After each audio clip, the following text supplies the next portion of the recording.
ದಾಂಡೇಲಿಯ ತಾಲೂಕು ಆಡಳಿತ ಸೌಧದಲ್ಲಿ ಗಣತಿದಾರರಿಗೆ ತರಬೇತಿ.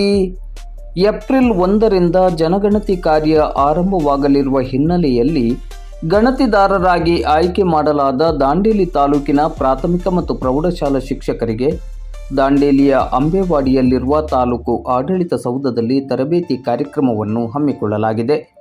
ತಹಶೀಲ್ದಾರ್ ಶೈಲೇಶ್ ಪರಮಾನಂದ್ ಅವರ ನೇತೃತ್ವದಲ್ಲಿ ನಡೆಯುತ್ತಿರುವ ಈ ತರಬೇತಿ ಕಾರ್ಯಕ್ರಮವು ನಿನ್ನೆ ಆರಂಭವಾಗಿದ್ದು ಮಾರ್ಚ್ 31ರಂದು ಮುಕ್ತಾಯಗೊಳ್ಳಲಿದೆ.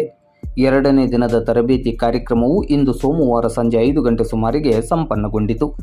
ತರಬೇತಿದಾರರಾಗಿ ಬಂಗೂರುನಗರ ಜೂನಿಯರ್ ಕಾಲೇಜಿನ ಪ್ರಾಚಾರ್ಯ ಎನ್.ವಿ. ಪಾಟೀಲ್ ಮತ್ತು ದಾಂಡೇಲಿಯ ಸರ್ಕಾರಿ ಐಟಿಐ ಕಾಲೇಜಿನ ಉಪನ್ಯಾಸಕರಾದ ಅಗಸ್ಟಿನ್ ಕಾಳೆ ಅವರು ಭಾಗವಹಿಸಿ ತರಬೇತಿಯನ್ನು ನೀಡುತ್ತಿದ್ದಾರೆ. ಈ ತರಬೇತಿ ಕಾರ್ಯಕ್ರಮದಲ್ಲಿ ದಾಂಡೇಲಿ ತಾಲೂಕಿನ 43 ಶಿಕ್ಷಕಿಯರು ಭಾಗವಹಿಸಿದ್ದಾರೆ. Use of census house, again same thing. Census houses may have seasonal activities which are not taking place at the time of house listing. Oil mills, gun making sheds, recognized for probing inquiries. If any hotel or lodge or guest house is additionally used by the inhabitants as a normal residence, then residents come hotel, residents come lodge, residents come guest house ಅಂತ use ಮಾಡ್ತಾರೆ. ಇದು unregistered home stays ಅಂತ ಹೇಳಿ home stays ಏನು ಮಾಡ್ಬೇಕಂತ ಹೇಳಿದ್ರೆ ಅದನ್ನು use ಮಾಡೋದು. ರೆಸಿಡೆನ್ಸ್ ಕಮ್ ಗೆಸ್ಟ್ ಹೌಸ್ ಅಂತ ಸೆಲೆಕ್ಟ್ ಮಾಡೋದು.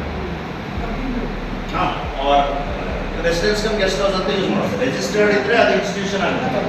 Okay, if house is institutional, tick mark is institutional. Okay, so institutional ಅಂತ ಸೆಲೆಕ್ಟ್ ಮಾಡಿದಾಗ ನಮಗೆ ಎಲ್ಲ 34 ಕ್ವಶನ್ಸ್ ಆನ್ಸರ್ ಮಾಡೋದು ಬೇಕಾಗಿತ್ತು.